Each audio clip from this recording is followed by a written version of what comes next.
All right, this is India Global. We now turn our focus to the India-China relationship. From reverse gear, is it now moving to overdrive? Well, we are speaking on the eve of the special representative talks that will take place between the two sides, the first in 5 years. What is likely to be on the agenda? What could be the big things that some of these talks would hope to iron out is exactly what we will try and talk through in the next couple of minutes. And also, what could be the key takeaways from this very important visit? Now, the conversation aims to restore flight connectivity, also aims to ensure that trade connectivity between the two sides could actually bolster. Remember, it went through a very patchy period of 4 years plus after the Galwan conflict. There are visa issues, remember, that have been stuck and they've been in deep freeze now for over 4 years.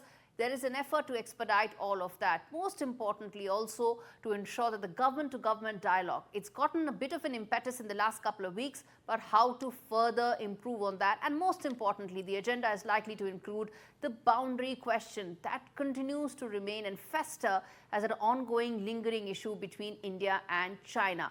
Now, over the course of the next 10 minutes, we'll try and decode some of the big questions that we are asking on the show. First up being that what is the next phase of the border talks that could take place? That's the question, first question that we are asking in the key talks that will take place tomorrow. How will they bridge the trust deficit? Remember, that's the biggest thing that both sides have talked about, especially Dr. Jaishankar, that you've got to get the trust back into the discussion, into the conversation and relationship. And the third key question that we are asking today is, will connectivity restrictions be lifted? Whether it's visa, whether it's transport, whether it's flight, all of that. And of course, trade. Will those restrictions go away? That's exactly what we are now asking on this debate. First up, let's get in General Sanjay Beston, who's joining me on the broadcast, Ashok Sajjanar, Ambassador Sajjanar, and we also have a China expert, Dr. Tilak Jha as well. Okay, let's start with the General here. Sir, in your estimate, this is an important meeting that will take place. Special representatives will meet. Disengagement has happened, de-escalation has happened. What do you expect from this important meeting tomorrow? Good evening. Expectations are very, very high. But I would just give an underlying statement that the biggest problem is the border issue. And China has resolved its borders with out of the 14 countries with everyone except India and Bhutan. And unfortunately, we definitely are having this meeting, but till date, China shows Arunachal Pradesh, which is integral part of India, in its maps as part of China, and that is a total cartographic aggression. And of course, Aksai Chin, as it is continuing showing in its maps, and of course, the Shaksgam Valley, which Pakistan had ceded.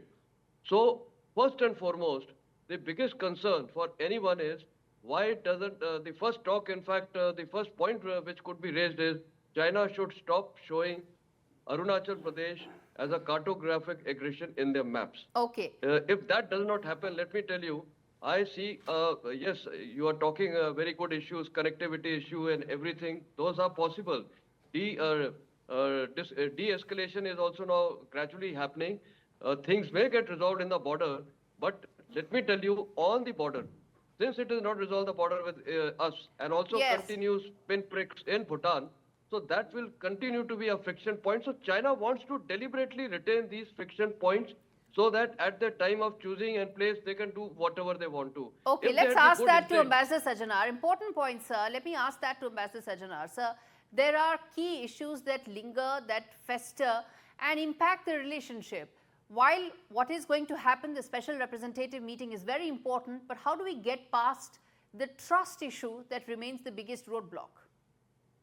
Yeah, thank you very much, Gauri, for having me on your show. You know, if you could, if you'll permit, I will, respond to one question that you'd posed right at the beginning.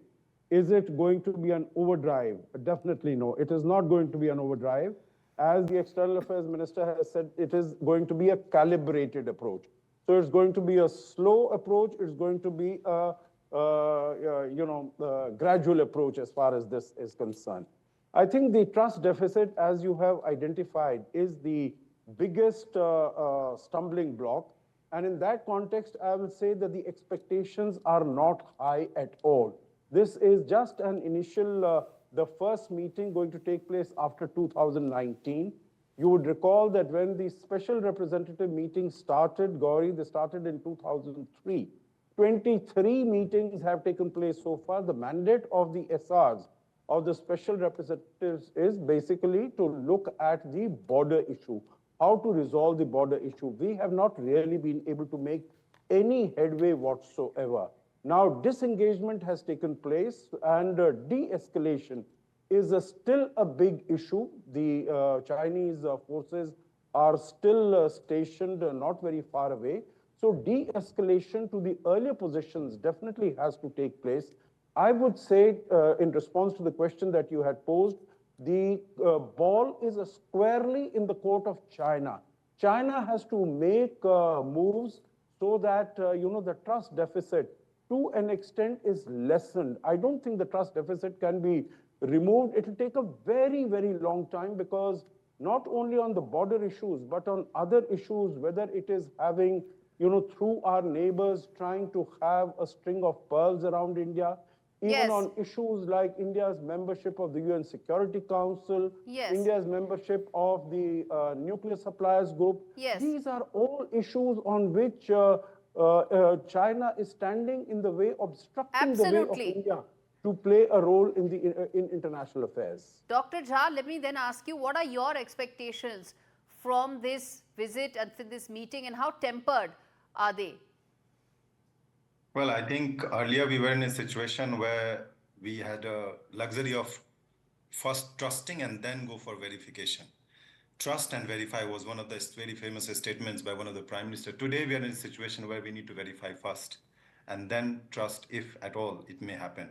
So I think, as earlier speakers have pointed out, we are heading towards disengagement and de-escalation, but I think the trust will come when there is a progress towards demilitarization at some stage, which of course seems to be a long a long possibility. It's not going to happen anytime soon.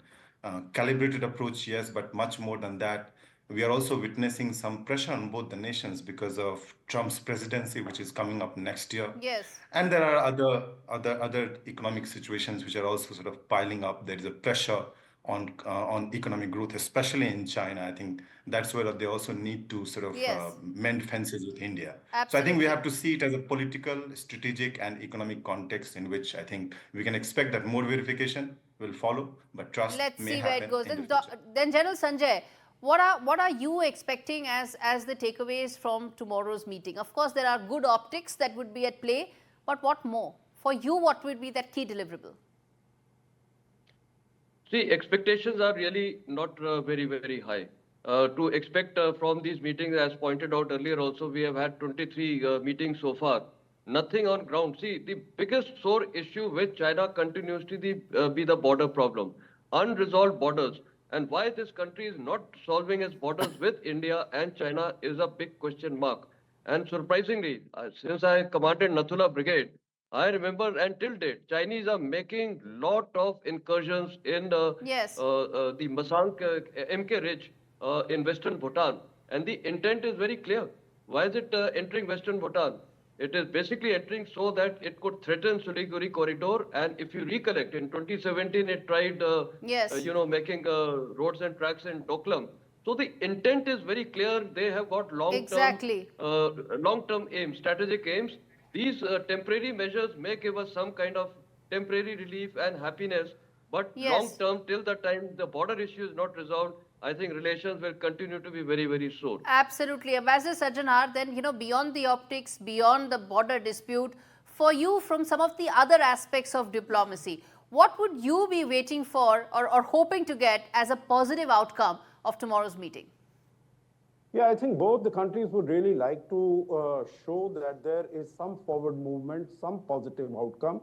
As I said, a calibrated approach, but some progress needs to be shown. So, while issues like resumption of air flights, resumption of visits, of, visas, movement of students and some of the workers and some of the investments, although these issues, the Gauri, don't fall strictly in the remit of the NSAs, because that discussed and decided by the diplomats when they meet, because the foreign secretary is also, supposed to meet his counterpart. Yes. So these issues are really for him to discuss, but I think to show some progress that there has been some movement in the, as far as the frozen relationship after the 2020 is concerned, we might see some indications of restoration of air flight, something happening on visas, on movement of Yes. students, or movement of businessmen, just to send out the message that this is happening. But I agree with General Meston, absolutely, Yes. that border issue is the crux.